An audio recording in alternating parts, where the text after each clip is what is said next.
undervalued wrestlers, which is a great topic because we've kind of been talking about it this whole time about the ones that on their current roster they're not really pushing as much. At number 5, I have Dean Ambrose because he was painted as that star from the Shield. And they swerved us, and he didn't break up the Shield. Seth Rollins did. And I was like, I'm okay with that. That instantly makes this guy a face. People want to cheer for this guy. That makes sense. Yep. And then they gave him a little bit of a run. And then the next thing you know, he's getting vaccines because he's scared to be around diseased people of Detroit. Right. What? Right. And like you said, to your point, his character development. You take John Moxley, what he is in AEW, he is a main event star in WWE as that person. Totally. And they flirted with it. When he had the leather jacket and the wife beater, they flirted with it. But John Moxley was a perfect example of someone that Vince McMahon just didn't fully know what to do with this guy. So you put him with your biggest stars. Brock Lesnar. Okay, well, you're just going to end up feeding him to them. Yeah. You put him with Roman Reigns and Seth Rollins. Well, he's number 3. He's the third banana. It's completely insane. Wasted opportunity with him. And I get it. And once you pivot, we all saw the pivot to Roman Reigns, even when the Shield was still going. We understand that. But to just drop him from being the supposed star from the Shield to one heavyweight championship run, hit the entire time he was with WWE, like that's not even a fall from grace. That's just a plummet. Totally. Number 4, I have a similar path individual in Dolph Ziggler. Yeah, I was going to put him on my list, but I didn't. Yeah. I wanted Big E, Dolph, and AJ to be way bigger than they were. Like, that was a faction that at first I was like, why are they together? And then I was like, I love every second of it. That cash-in on Del Rio after WrestleMania is one of the most iconic cash-ins of all time. And then you didn't do anything with his run. I know he got injured, he got concussed through all that, but you've waited for other champions. Where was his Shawn Michaels tribute video when he had to turn the title over from his concussion? You know what I mean? And to talk on your point with your Shelton Benjamin, his like just looking at the career paths of Shelton Benjamin and Brock Lesnar, both outstanding athletes, both amateur backgrounds, both could go in the ring, neither could talk on the mic. Didn't stop one of them. So, I mean, if the powers that be want to push you, they'll find ways to push it. So all these guys on our list, unfortunately, were just not on the powers that be list. So Dolph Ziggler never made it on anyone's list. Poor guy was Kerwin White's caddy after being a male cheerleader with the Spirit Squad. Went down to development. He probably had some better years in development. I was watching what he accomplished in OVW and FCW. They put him with some people, man. And then he gets to the main event, and they debut him, and I just feel like anytime they gave us any kind of hope for Dolph Ziggler, they pulled it right out from under us. Yeah. So, number 4, my most undervalued wrestler of all time, Dolph Ziggler. Dolph Ziggler. My number 3, most undervalued wrestler of all time, who better than Canyon? Chris Canyon. I know he's probably a little bit before your time. Had a great run in WCW as Mortis. He was brought in to be the Mortal Kombat counterpart to Glacier. Glacier sucked. Like, I remember even being a kid and being like, this Mortis guy is way better. So he played like this praying mantis thing. Like, it was epic battles. Great. So then he joins The Flock. Loved The Flock. Talking about undervalued, that's one of my most undervalued factions of all time. Raven, David Flair, Crowbar, Vampiro was intertwined in it for a little bit. Chris Canyon, love it. Raven over everything to me. Love that guy. I don't know why he wasn't. He should have probably been on this list, but Johnny Polo, I guess, on WWE back in the day. And then after that, he goes and joins the Jersey Triad with Bigelow and DDP. Dude's just having all-star stable after all-star stable.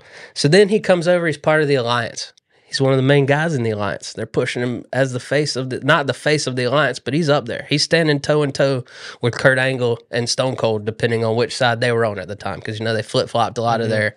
Chris Jericho didn't know what side to be on. They flip-flopped a lot of their guys that came up in ECW and WCW, but were now WWF stars. I need to go back and watch the Alliance stuff. I think that's next on my list after the 90s. Because I was out of wrestling. I didn't care anything about it. And then it kind of came out that he might have been a closeted gay wrestler So then, you got the whole, some people said it was a punishment about how he came out and sang George to Undertaker, and he got concussed pretty badly because Vince told Undertaker to take him out with chair shots. So a lot of people looked at that as a punishment for the rumors swirling. There was a book in the works, but he unfortunately passed away before. I think they still released the book, but I don't know if it was finished. But just for such a great wrestler, and by all accounts from his peers, awesome guy backstage. Mm-hmm. All of that to only his greatest accomplishment in wrestling was in 1998, he made it to 108 on PWI's 500. Wow. So just to have that awesome of a career, to flirt with all those top guys, to be in factions and group with those top guys, and then basically not have anything to show for it was heartbreaking. Yeah. So that was the one that I did the research on this list and was like, man, yeah, I hate it for this guy. Yeah. So number 3, Chris Kanyon. My number 2 is Razor Ramon, WWE edition. And I had this whole idea on my mind that it was Razor Ramon and not Scott Hall. But when you really think about his run in WCW, he was not utilized either. Right. So Razor Ramon won the most iconic the first ladder match for the IC title over Shawn Michaels. Mm-hmm. He won over Shawn Michaels. And that was back when, again, to the tribute videos, I feel like Vince had, I'm just going to say it, I think Vince loved Shawn Michaels. Yeah. Like in more of a employee-employer way. Yeah.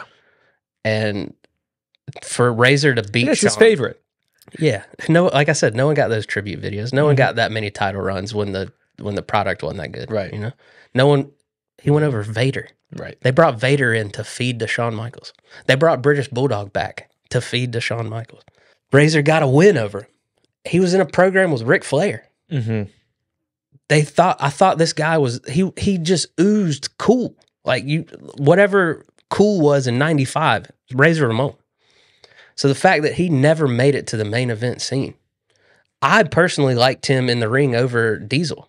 I thought he was a much better in-ring performer than Big Daddy Cool Diesel. Diesel's in the main event spot. Wyatt and Razor Ramon. Razor's 6, like he's a massive dude. So you can't say he's a small guy. He shouldn't have made it.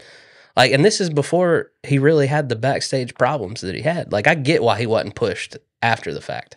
Like, I get why his second run with WWE was a disaster because the dude couldn't keep himself together. But this is when he was pretty much keeping it together as much as Shawn Michaels was. And Shawn wasn't getting punished for any of this stuff. Right. So he never made it to the main event scene. And then you look at it, he went to the NWO and he was the hottest thing going. I thought, yeah, they're finally utilizing him. Well, now let's look at his stats in WCW when things calm down a little bit. 2-time U.S. champ. 1-time television champ. 7-time tag champ.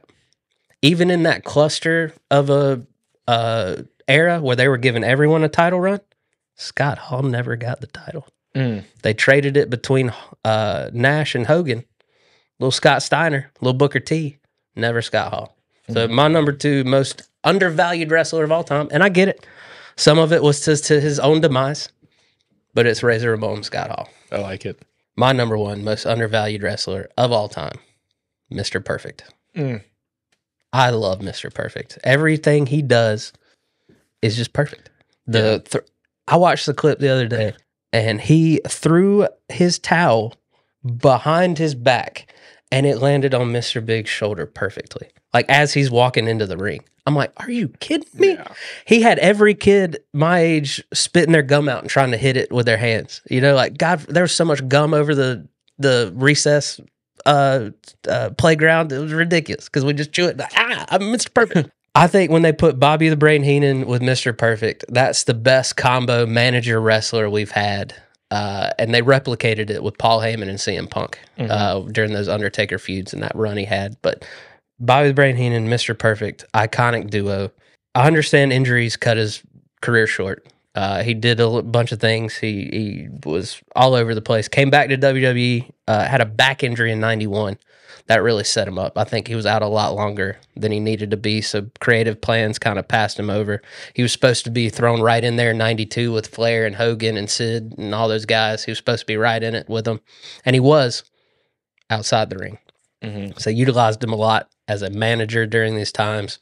He had a fun little. He was instrumental in Triple H's early days. Like Triple H had these valets that would come out. Mr. Perfect would come out and like talk him like, you don't need this guy. Come on. Turns out Swerve, Mr. Perfect, was in cahoots with Triple H the whole time. He was his manager, you know. So it's just nice little tweaks to that. Mm-hmm. And then at the end of his career, they had a fun little thing going. He was in a West Texas Rednecks tag team with Barry Windham, but WCW folded, so they had to discontinue that. But I feel like they were on to something. Like Barry Windham floundered around. He had nothing to do towards the end of his career.